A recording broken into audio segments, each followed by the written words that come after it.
ನಮ್ಮ ಹೆಸರು ಮೂರ್ತಿ ಅಂದ್ಬಿಟ್ಟು ನಮ್ಮದು ಬಂದು ದಿನ್ನೂರು ಕಳ್ವರ ಮುದ್ರಣ ಗ್ರಾಮ ಪಂಚಾಯತಿ. ನಮಗೆ ಪ್ರದೀಪ್ ಈಶ್ವರ ಹೇಳ್ಕೊಟ್ಟಿದ್ರು, ಮೊದಲೇ ಆಶ್ವಾಸನೆ ಕೊಟ್ಟೋಗಿದ್ರು. ಅಂಗಡಿ ಹಾಕಿ ಕೊಡ್ತೀವಿ ನಿಮ್ಗೆ, ಯಾಕೆ ಬೆಟ್ಟೆ ಅಂಗಡಿ ಹಾಕಿ ಕೊಡ್ತೀವಿ ಮತ್ತು ಮೆಟೀರಿಯಲ್ ಕೊಡಿಸ್ತೀವಿ ಅಂತ ಹೇಳ್ಬಿಟ್ಟು ಹೋಗಿದ್ರು. ಯಾರೂ ಆಗಿಲ್ಲ ನನಗೆ. ಹರೀಶ್ ಅಣ್ಣ ಒಂದು ಸಲ ಮೀಟ್ ಆಗಿದ್ದು ಅಷ್ಟೇ. ಹರೀಶ್ ಅಣ್ಣ ಮೀಟ್ ಆಗಿದ್ದ ತಕ್ಷಣ ಬಂದು ರೆಸ್ಪಾನ್ಸ್ ಮಾಡಿದ್ರು. ಬಂದು ಇವತ್ತು ಮನೆ ಹತ್ರ ಬಂದು ಅಂಗಡಿ ಸಾಮಾನೆಲ್ಲ ತೊಗೊಂಡ್ಬಿಟ್ಟು ಮನೆ ಹತ್ರ ಹೋಗಿದ್ದಾರೆ. ಅವ್ರು ತುಂಬ ಏನೇನು ಕೊಟ್ಟಿದ್ದಾರೆ? ರೇಷನ್ ಐಟಮ್ ಎಲ್ಲ ಕೊಟ್ಟಿದ್ದಾರೆ. ನಮ್ಗೆ ಏನೇನು ಬೇಕು, ಅಂಗಡಿಗೆ ಏನು ಬೇಕು ಎಲ್ಲ ಮೆಟೀರಿಯಲ್ ಎಲ್ಲ ಕೊಟ್ಟಿದ್ದಾರೆ. ಎಲ್ಲ ಕೊಟ್ಟಿದ್ದಾರೆ. ನಮಗೇನು ಸಮಸ್ಯೆ ಇಲ್ಲ. ಅವರೆಲ್ಲ ನೋಡ್ಕೊಂಡು ಹೋಗಿದ್ದಾರೆ. ಇನ್ನೂ ಬೇಕಾದ್ರೆ ಇನ್ನು ಮುಂದಕ್ಕೆ ಏನು ಸಪೋರ್ಟ್ ಬೇಕಾದ್ರೆ ನಾನು ಎಲ್ಲ ಮಾಡ್ತೀನಿ ಅಂದ್ಬಿಟ್ಟು ಭರವಸೆ ಕೊಟ್ಟಿದ್ದಾರೆ. ಅವ್ರು ತುಂಬ ಧನ್ಯವಾದಗಳು ಹೇಳ್ತೀನಿ. ಯಾಕೆ ಶಾಸಕ ಪ್ರದೀಪ್ ಈಶ್ವರ್ ಅವ್ರು ಮಾಡಲಿಲ್ವಾ? ಏನು ಹೇಳಿದ್ರು? ಇಲ್ಲ, ಬರ್ತೀವಿ ನಾವು ಮಾಡಿಕೊಡ್ತೀವಿ, ಪಿ ಎಗಳು ಕೇಳಿ ಅವ್ರ ನಂಬರ್ ಕೊಡ್ತೀವಿ, ಇವ್ರ ನಂಬರ್ ಕೊಡ್ತೀವಿ ಅಂತ ಹೇಳಿದ್ರು. ನಾವು ಅಲ್ಲಾಡಿದ್ವಿ, 2-3 ತಿಂಗಳು ಅಲ್ಲಾಡಿದ್ವಿ. ತಾಲೂಕು ಆಫೀಸಲ್ಲಿ ಅಲ್ಲಾಡಿದ್ವಿ. ಅವ್ರ ಮನೆ ಹತ್ರ ಹೋದ್ವಿ, ಅವ್ರು ಸಿಕ್ಕಲೇ ಇಲ್ಲ. ಇವತ್ತಿಗೂ ಸಿಕ್ಕಲಿಲ್ಲ. ಅವರು ಏನೂ ಇಲ್ಲ, ಫೋನ್ ಮಾಡಿದ್ರೆ ಸ್ವಿಚ್ ಆಫು. ಯಾವ ಕಾಂಟ್ಯಾಕ್ಟ್ ನಂಬರೇ ಇಲ್ಲ ಅವ್ರ ಹತ್ರ. ಇವಾಗ ನಮ್ಗೆ ಯಾರು ಅಲ್ದಾಡಿ ಸುಮ್ಮನೆ ಹೋಗ್ಬಿಟ್ವಿ. ಲಾಸ್ಟಲ್ಲಿ ನಮ್ಗೆ ಹರೀಶ್ ಅಣ್ಣ ಸಿಕ್ಕಿದ್ರು. ಅವರಿಂದ ನಮಗೆ ಸ್ವಲ್ಪ ಅನುಕೂಲ ಆಯಿತು. ಏನು ಸಮಸ್ಯೆ ಆಗಿರೋದಣ್ಣ ನಿಮಗೆ? ನಾವು ಸ್ಪೈನಲ್ ಕಾರ್ಡ್ ಪೇಷಂಟ್ ಅಣ್ಣ. ಬಿಲ್ಡಿಂಗ್ ಮೇಲೆಯಿಂದ ಬಿದ್ದೋಗಿ ಸ್ಪೈನಲ್ ಕಾರ್ಡ್ ಬೆಂಡ್ಮೂಲೆ ಮುರಿದೋಗಿದೆ. ಆ ಸಮಸ್ಯೆ ಎಲ್ಲ ಹೇಳಿದ್ರು, ಕೆಲಸ ಕೊಡಿಸೋ ಅಂತ ಹೇಳಿದ್ರು, ಎಲ್ಲ ಹೇಳಿದ್ರು. ಬಟ್ ಏನೂ ಮಾಡಿಕೊಟ್ಟಿಲ್ಲ ನಮಗೆ, ಏನು ಮಾಡಿಕೊಟ್ಟಿಲ್ಲ. ಬಟ್ ಎಲ್ಲ ಭರವಸೆಗಳು ಹೇಳಿದ್ರು, ಏನೂ ಮಾಡಿಕೊಟ್ಟಿಲ್ಲ ಸರ್. ದಿನ್ನೂರಿಗೆ ಬಂದಂಥ ವಿಶೇಷತೆ ಏನು? ಮೂರ್ತಿ ಅನ್ನೋರು ಹೆಂಗೆ ಪರಿಚಯ ನಿಮಗೆ? ಏನು ಸಮಸ್ಯೆ ಅಂತ ಹೇಳಿದ್ರು ನಿಮ್ಮ ಹತ್ರ ಬಂದು ಅಂತ?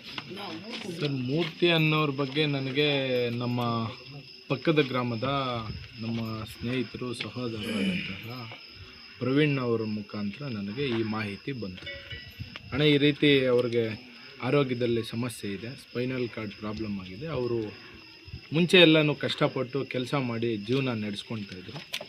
ಇವತ್ತು ಈ ರೀತಿ ಸಮಸ್ಯೆ ಆಗಿದೆ ಅಂತೇಳ್ಬಿಟ್ಟು ನಮ್ಮ ಪ್ರವೀಣ್ ಅವರು ನನಗೆ ಹೇಳಿದರು. ಅವರು ಹೇಳಿದ ತಕ್ಷಣವೇ ಮಾರನೇ ದಿನವೇ ಸಂಜೆನೇ ಇವರು ನಮ್ಮ ಅಂಗಡಿ ಹತ್ರ ನೇರವಾಗಿ ಬಂದರು. ಬಂದು ಅಣ್ಣ ಇಟ್ಲ ಮೂರ್ತಿ ಇದೆ ಪ್ರವೀಣ್ ನನಗೆ ಸುಪ್ಪಿಂಟಿ ಇಟ್ಲ ನಾವು. ಹೌದಪ್ಪ, ಆಯಿತು, ಏನು ಬೇಕು ನಿನಗಂದರೆ, ಅಣ್ಣ ನೀವೇನಾದರೂ ಮಾಡಿ ಸಪೋರ್ಟ್ ಮಾಡಿ ಅಣ್ಣ, ಸಾಕು.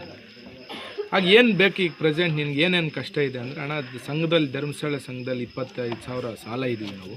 ಆ ಸಾಲ ಕಟ್ಟಿದ್ರೆ ಸಾಕಣ.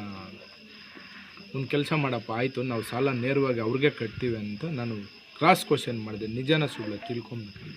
ಹ್ಞೂ ಅಣ್ಣ, ಅವ್ರಿಗೆ ನೇರವಾಗಿ ಕಟ್ಟಿ ಅಂತೇಳಿ.